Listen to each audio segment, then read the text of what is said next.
bago naglabas ng TRO ang Korte Suprema sa pagpipisinta ng dollar account umano ni Chief Justice Corona, sinubok ng ilang senator judge sa impeachment court na busisiin ito. Pero ang humarap na presidente ng PS Bank, tumangging magbigay ng detalye. Itinanggi rin niyang sa kanila galing ang dokumento tungkol sa bank account na ibinigay daw ng prosecution ng tinatawag nilang small lady. Mula sa Senado, nakatutok live si Ruth Cabal. Ruth! Mel, pilit ngang tinanong kanina ng ilang senator judges itong si PS Bank President Pasiano Garcia III tungkol sa mga manay dollar accounts daw ni Chief Justice Renato Corona. At ito ngang si Garcia, paulit-ulit naman ang pagtangging sumagot sa mga tanong na ito dahil daw baka malagay siya sa alanganin. Malinaw ang posisyon ni PS Bank President Garcia. Hindi raw niya sasagutin ang mga tanong tungkol sa dollar accounts ni Chief Justice Renato Corona. Sa ilalim daw kasi ng RA 6426, pwede lang mabuksan ang isang foreign currency account kapag may consent o pahintulot ng may-ari ng nasabing account. Ang hinihintay niya, ang hinihingi nilang temporary restraining order mula sa Korte Suprema. This is the law. My appreciation actually is that there are any exceptions to it, the Supreme Court actually will rule. Sir President, can I ask for a yes or no answer, please? Just answer the question, yes or no. The question actually is If that you do not have a TRO, will you, by Monday, will you bring the documents and testify on it, yes or no? if the Supreme Court decides, Your Honor, that If there is no TRO, of course, if there is a TRO, that's a different matter. Your Honor, with all due respect to this court, I will not testify because I believe I will be breaking the law. I am inclined to believe that the Chief Justice may not give his consent because he's questioning the validity of all these proceedings. Kaya naungkat muli kung paano ba nakuha ng prosekusyon ang mga bank document patungkol sa mga bank account umano ni Corona na ginamit nila sa paghingi ng sabpina. Sabi dati ni Representative Reynaldo Umali, isa sa mga prosecutor, inabot daw ito sa kanya sa Senado ng isang maliit na babaeng hindi niya kilala. Puna ng mga senator judge, maaaring nilabag ng babaeng ito ang batas na tumitiyak sa confidentiality ng mga bank account. Kanina mismong si Presiding Officer Juan Ponce Enrile ang nagsabing iniimbestigahan na ito ng Bangko Sentral ng Pilipinas. Pero giit ni Garcia, hindi raw sa bangko nila galing ang leak.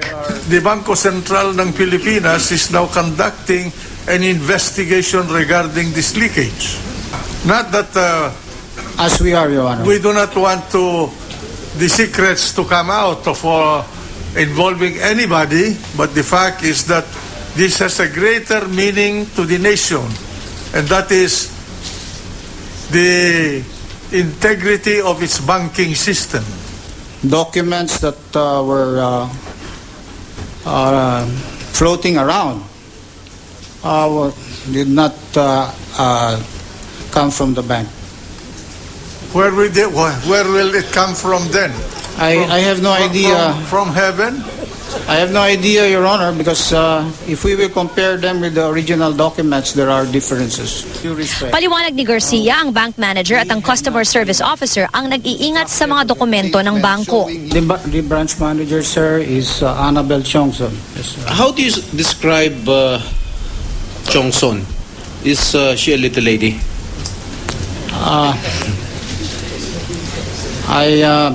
I can't really say what the definition of a little lady is, but from my own perspective, she's not little. She's tall. You produce the original Yes, Your Honor. so that we can compare this. Then the prosecution will have a lot of things to answer for this if indeed they do not jive with your original document. Si Senator Franklin Drilon hindi naman pinalampas ang naunang testimonya ni Garcia kung saan lumabas na ilan sa bank accounts raw sa PS Bank Katipunan na sinasabing pag-aari ni Corona ay zero balance na.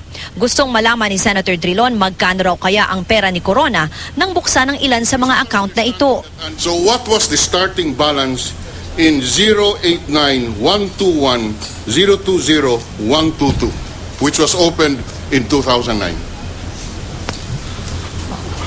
I'm very sorry, Your Honor. We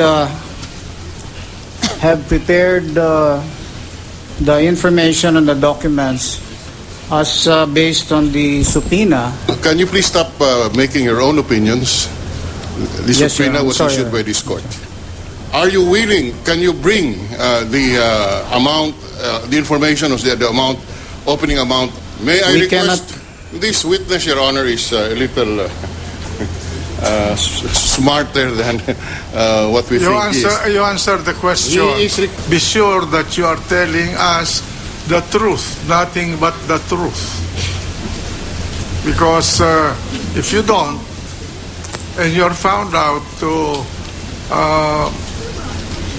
make any statement that is not true here in this court, there are sanctions involved. So, Mel, sa Lunes ay tuloy pa rin yung pagpapasabina dito nga sa bank manager ng PS Bank Katipunan. Gawin din doon sa ilan pang bank documents. Pero dahil nga doon sa TRO na inilabas ng Korte Suprema ay hindi tatalakayin itong impeachment court yung patungkol sa unay mga dollar accounts daw ni Chief Justice Corona. Mel? Ruth, naalala ko noong isang araw, parang merong suggestion na tignan ika sa CCTV ng Senado, baka nakuhanan ika yung sinasabi nilang nag-abot, no? Nung mga dokumento ng bangko. Ito ba'y sineryoso, Ruth? From yung initial na information na nakuha natin kanina kay General Balahaja Mel, no, siya yung Sergeant at Arms itong Senado, wala pa raw kasing formal order, so hindi na formalize yan doon sa mismong impeachment trial, kaya parang hindi pa naman sila gumagalaw. Pero I think there was already a review of yung video nga sa CCTV, pero ayaw lang sabihin sa atin o kumpirmahin sa atin kung ano ba talaga yung itsura ng babaeng nandyan sa video na yan. Antabayan na namin yan, ha? Maraming salamat sa iyo, Ruth Cabal.